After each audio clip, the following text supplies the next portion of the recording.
Hi guys, nandito tayo ngayon sa Barangay Hinalinan, Bugasong Antique, and nanood tayo ng kanilang fluvial parade dahil ngayon ay fiesta nila in honor of Nuestra Señora de la Paz. Fluvial parade nila is galing dito, nagpunta sila doon sa may Sabang, which is yung Esplanade.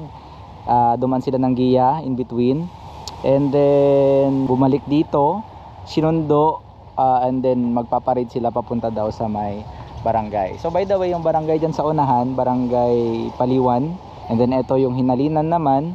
According sa mga recent na findings ng mga ilang mga local historians and researchers, they propose that, and this is supported by the stories of old people here, na dito daw dati is a meeting place ng mga Spaniards, itong area na ito. And then itong barangay na ito daw dati, itong Gia sa kabila, is also part of Hinalinan.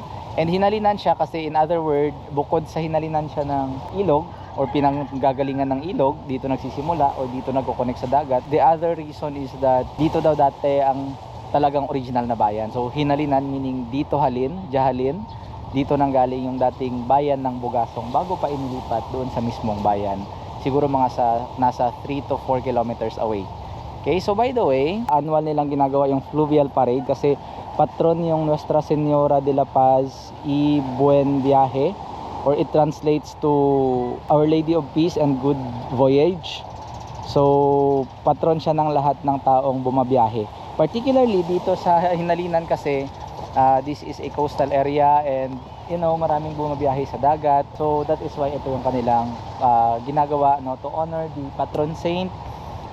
Nagpo-fluvial parade sila again from here going to Sabang, and then going back, and then susunduin ng mga tao para naman isayaw and i-procession papunta naman sa kanilang barangay. So along with the De La Paz, pinaparade din nila yung kanilang Our Lady of Fatima, andun naman sa kabila, dala-dala nila. And according to a barangay kagawad here, mas nauna pa raw yung replica ng Fatima bago pa yung De La Paz. So again, nandito tayo sa Barangay Hinalinan, the source o pinagmulan. Pinagmulan either ng ilog or pinagmulan ng mismong bayan. Share ko lang, bye bye, salamat.